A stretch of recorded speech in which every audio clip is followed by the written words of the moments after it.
Hi everyone, physics ক্লাসে সকলকে স্বাগত। আরো একবার আমরা চলে এসেছি নতুন একটা কোশ্চেন নিয়ে। আগের দিন আমাদের যে কনসেপ্ট হয়েছিল তাতে আমরা কিছু ইজি কোশ্চেন সলভ করেছিলাম। আজকে আমরা করব এটা স্ট্যান্ডার্ড কোশ্চেন। কি কোশ্চেনটা কি বলছে? কোশ্চেনটা বলছে a wheel of radius r is rolling on the road. What will be the displacement of point P in half rotation of wheel on the road? অর্থাৎ তো ফার্স্ট তুমি একটা ছবি এঁকে নাও।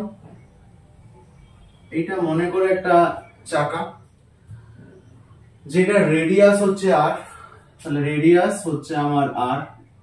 আচ্ছা, rolling on the road, what will be the displacement of point P half rotation. যদি এখান থেকে শুরু করে, হাফ রোটেশন মানে কোথায় হবে? তুমি বলবে এই পয়েন্টে হবে স্যার হাফ রোটেশন। এটা যদি হাফ রোটেশন এতদূর ক্লিয়ার। যদি তার মধ্যে ফুল রোটেশন হতো, তাহলে যদি তার মধ্যে ফুল রোটেশন হতো তাহলে সে এই পয়েন্টটা এই পয়েন্টে গিয়ে অবস্থিত হতো, সেটার নাম দাও পি প্রাইম। বলো এতদূর বোঝা গেছে না যায়নি? বলো।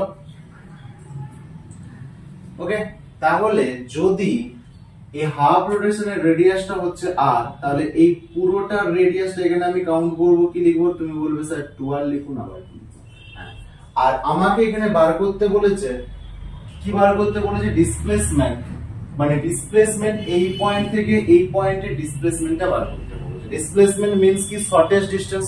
তাহলে এইটা থেকে এই পয়েন্টে যাওয়ার আমার শর্টেস্ট রাস্তা কোনটা? এইটা। তাহলে আমাকে এই শর্টেস্ট ডিসটেন্সটা বার করতে পারবে, পি প্রাইমটা আমাকে বার করতে হবে। তাহলে আমি সেটাই বার করব। তাহলে যদি আমি এটাই বার করি, তাহলে আমার কি প্রয়োজন আছে বলতো? এই যে অ্যাঙ্গেলটা আমি পেয়েছি, এই অ্যাঙ্গেলটা হচ্ছে 90 ডিগ্রি অ্যাঙ্গেল। ওকে, এবার তুমি তাহলে বার করছো পি প্রাইম। তাহলে পি প্রাইম আমি যদি বার করি তাহলে কি লিখবো বলো? P prime. তাহলে তার জন্য এটা তো আমরা ইজিলি বার করতে জানি যে কিভাবে বার করব। তাহলে আমাদের কনসেপ্ট ওয়াইজ আমরা কি করব? P prime. আচ্ছা, এই যে এটা আমি লিখতে পারি পাই আর,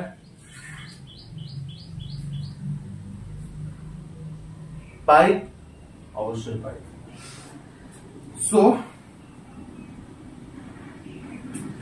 সো আমরা ফর্মুলা লাগাবো এইটার স্কয়ার।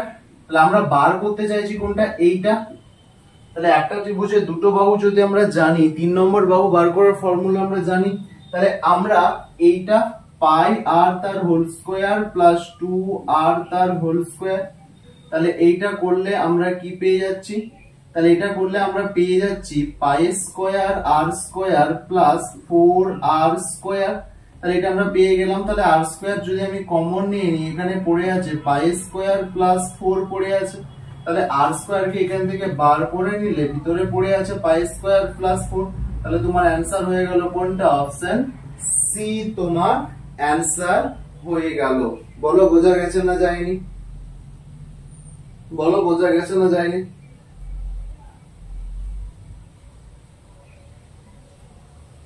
ওকে, এবার যদি সাপোজ এই কোশ্চেনটাকে যদি আরো একটু অ্যাডভান্স করে দেওয়া যায়, যদি তোমাকে এই ডিরেকশন চাই, অর্থাৎ তাহলে যদি tan থিটাটা চাই, তাহলে তুমি কি করবে? এইটা ডিভাইড বাই এটা, তাহলে 2r ডিভাইড বাই পাই আর। তাহলে আর কেটে গেল, 2 বাই পাই। এটা চলে এলো আমার কিসের ভ্যালু? না, এটা চলে এলো আমার tan থিটার ভ্যালু। ওকে, তাহলে আমাদের কোশ্চেন কমপ্লিট, অ্যাডভান্স লেভেলের কোশ্চেন কমপ্লিট। ওকে, চলো দেখা হচ্ছে নেক্সট ভিডিওতে।